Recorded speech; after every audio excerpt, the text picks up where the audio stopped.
ആ അല്ലെന്നുണ്ടെങ്കിൽ നമ്മുടെ റൂം ഭയങ്കര നീറ്റായിട്ട് ഡെറ്റോൾ ഇട്ടൊക്കെ ക്ലീൻ ചെയ്യുന്നു. ഇതൊന്നുമല്ല വൃത്തി എന്ന് പറയുന്നത്. ഇതൊക്കെ വൃത്തി തന്നെയാണ്, ഇതൊക്കെ കെമിക്കൽ രീതിയിലുള്ള വൃത്തിയാണ്. ഇതൊരിക്കലും നമ്മുടെ ബോഡിയെ ഹെൽപ്പ് ചെയ്യത്തൊന്നുമില്ല.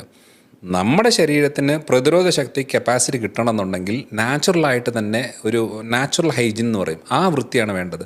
അതെങ്ങനെയാണ് കിട്ടുന്നത്? ഇമ്മ്യൂണിറ്റി സ്ട്രോങ് ആകണമെന്നുണ്ടെങ്കിൽ ഇപ്പോൾ മഴയത്താണെങ്കിൽ മഴയത്ത് പോയി കളിക്കണം, വെള്ളം നനയണം, നനഞ്ഞേച്ച് ജലദോഷം വരണം. അല്ലെങ്കിൽ എല്ലാവർക്കും ജലദോഷമൊന്നും വരത്തില്ല. ഇതങ്ങനെ വന്ന് ബോഡിയിൽ ഇമ്മ്യൂണിറ്റി കൂട്ടുന്ന കാര്യമാണ്. നമ്മളിപ്പം നല്ല വെള്ളമാണ് നമുക്ക് ഉറപ്പുണ്ടെങ്കിൽ, നമുക്കിപ്പോൾ കിണറ്റിലാണ്, നമ്മുടെ നാടൻ വെള്ളമാണെന്നുണ്ടെങ്കിൽ പച്ചവെള്ളം കുടിച്ചാൽ മതി.